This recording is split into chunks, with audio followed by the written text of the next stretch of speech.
Hey guys, I'm Matt. Welcome to the MrMaple Show. We're back with another top 5 video. What's up guys, I'm Corbin and I'm here to bring you my awesome selection of conifers of the week. He couldn't do all time. He said, I'm not committing to all time. So these are his top conifers of the week. Now that's saying a lot for you because I think it changes hourly here at our nursery. You've definitely become a conifer guy.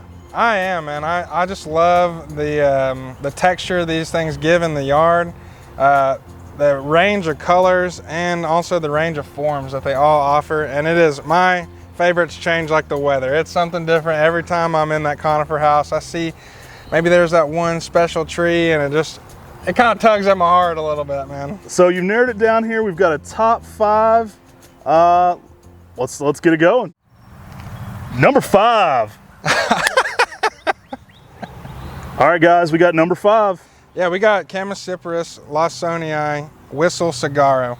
This is a beautiful columnar growth habit cypress tree. It's going to give some awesome verticality in the yard. You know, you got to have things that pull your eye up so you kind of get that whole range of motion through your garden. You know? And this is exactly what this one does. You know, it's kind of that cathedral there in the landscape at 6 to 7 foot in 10 years by only about 3 feet wide. You really get, you know, some nice texture, but also, like you're saying, that vertical interest where it just gives you something unique.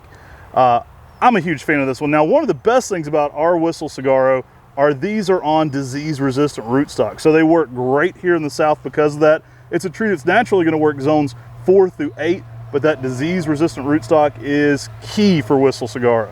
Oh yeah, and then the texture, like you're saying, those little branches and such a tight, compact habit all along the whole main branch of the tree is just something that you can really only get from these cypresses. And oh, I love just sitting there looking at, following the intricacies of those little branches that come off of the main.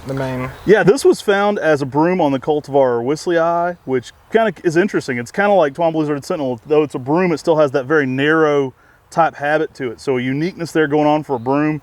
And yeah, it just makes a cathedral there in the landscape. I mean, it's a monument kind of plant. You put out, it draws the interest up in the eye, and it just adds so much to the garden design. Yeah, and I love the color on that. You can see we're in kind of starting that spring coloration. And it's got that real nice like lime green over top of that.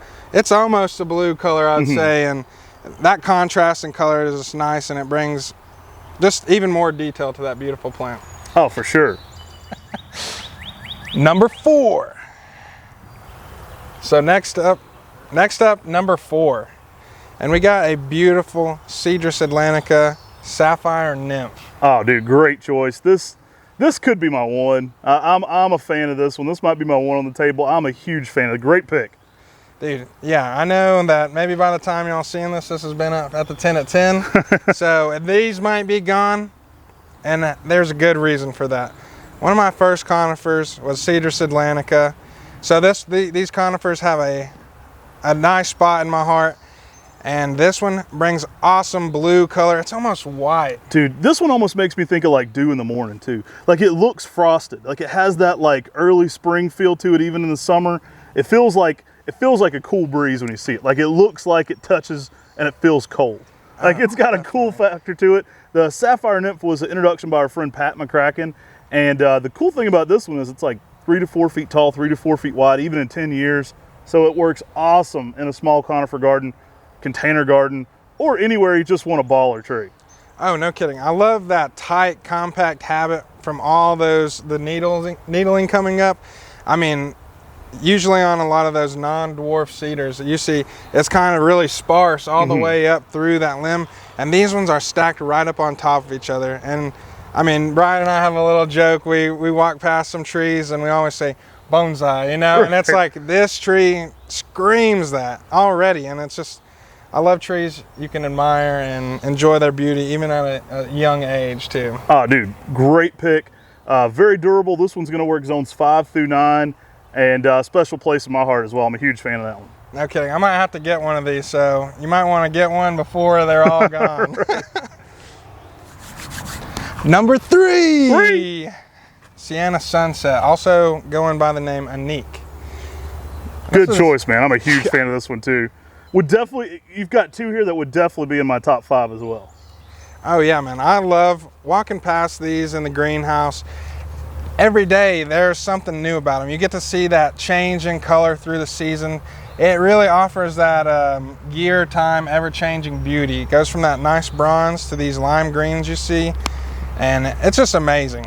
I love it in the winter. You kind of get that bronzing weirdness going on. It's kind of got a little bit of what people like about Chief Joseph, where it kind of has that fiery kind of orangey color going on in the winter.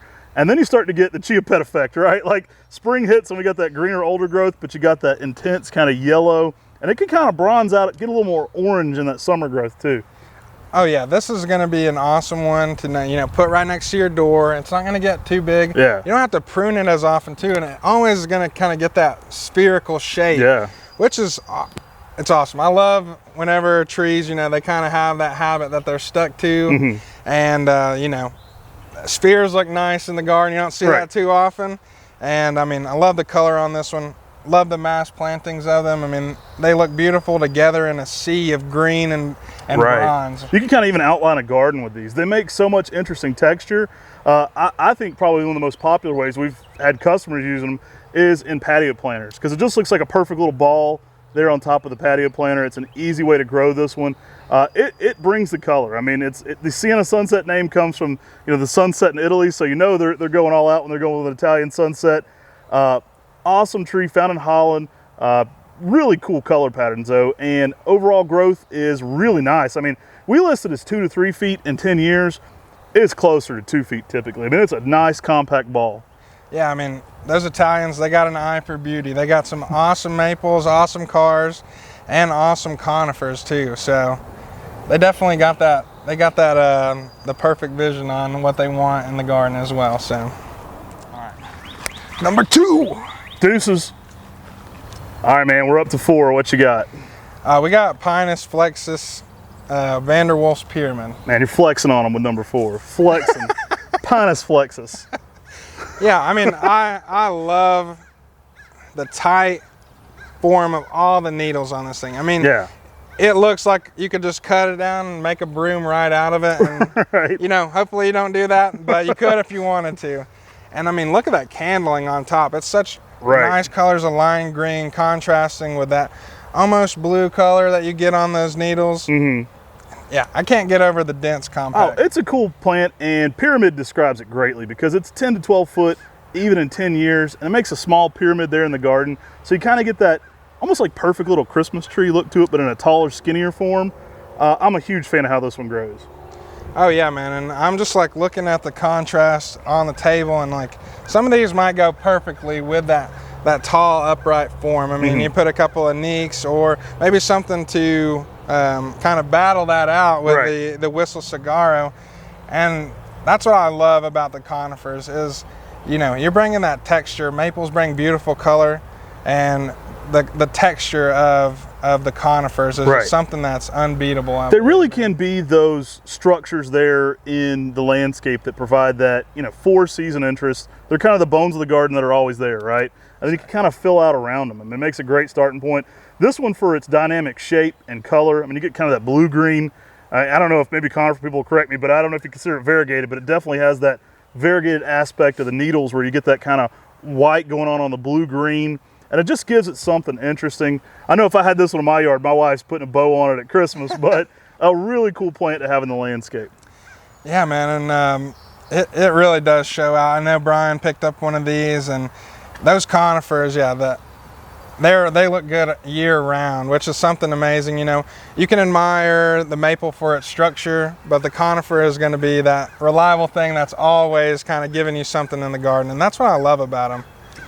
And now bringing it home with number 1. All right, man, what you got at number 1? Number 1, we got Picea pungens, Hoopsii. Now this is a showstopper in the springtime.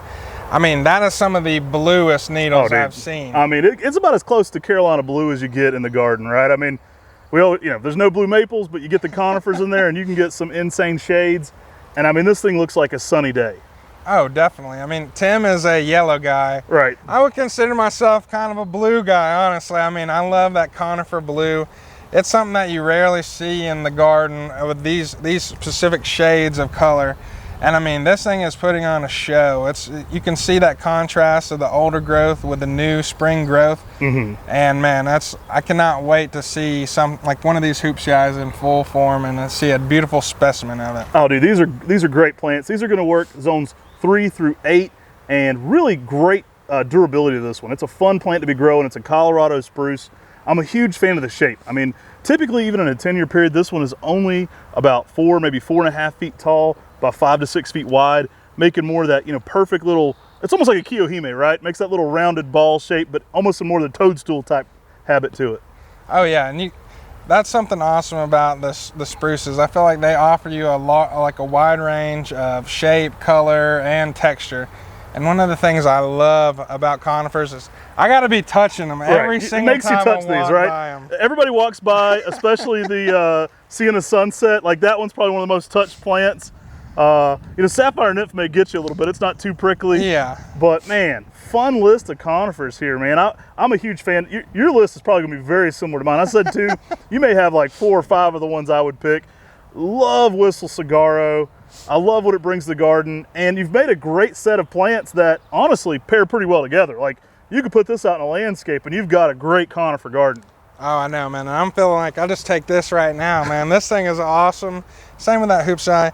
I love the interplay with the colors, and that's something I love walking through the conifer house. Beautiful smell, beautiful colors, and the texture. Yeah, I love the texture of the conifers. And it's hard to get me out of there, honestly. And man, I could honestly make another list of top 5 pretty soon. I feel like that's how much I enjoy looking. It's you guys at home fault. He spends all his time editing videos. I don't think you came here a conifer guy, and now he's like, he's in the conifer house every day, man, just checking it out. Something new comes in, he's like, I got to find it first. Talk to me about this. So I love your passion for conifers. Love getting you on this side of the camera for once. Normally on the other side, going through some gardens, chasing me and Brian and Tim around yelling about these tins behind us, but it's good to get you on this side of the camera. And man, I love your passion for plants. It's fun. Oh yeah, one thing I love about this job is I get to learn so much about such a wide diversity of plants. Like, all these, obviously other than the unique, like whenever I got here, all these kind of just look like the same thing. But as you learn one or more species and you get deeper into the cultivar, it's like you really just start to see how diverse all these plants are, and it's amazing, honestly. Man, I love it. And guys, if you want to support the content we're creating, the stuff Corbin's editing and Brian are editing every single day, make sure to subscribe to us here on the Mr. Maple Show. We've got a full team putting out content here for you guys, and we appreciate so much you being a part of it. Our sub count's going up like crazy this spring. We're loving that. And yeah, the best way to be a part of it is to subscribe, like, and share our content for those regulars. Those live chats are crazy. 7-day-a-week content here on the Mr. Maple Show. And as always, you can support us by shopping on Mr. Maple. Oh, of course. Tons of awesome plants to check out. Now take care. God bless. And have a good day.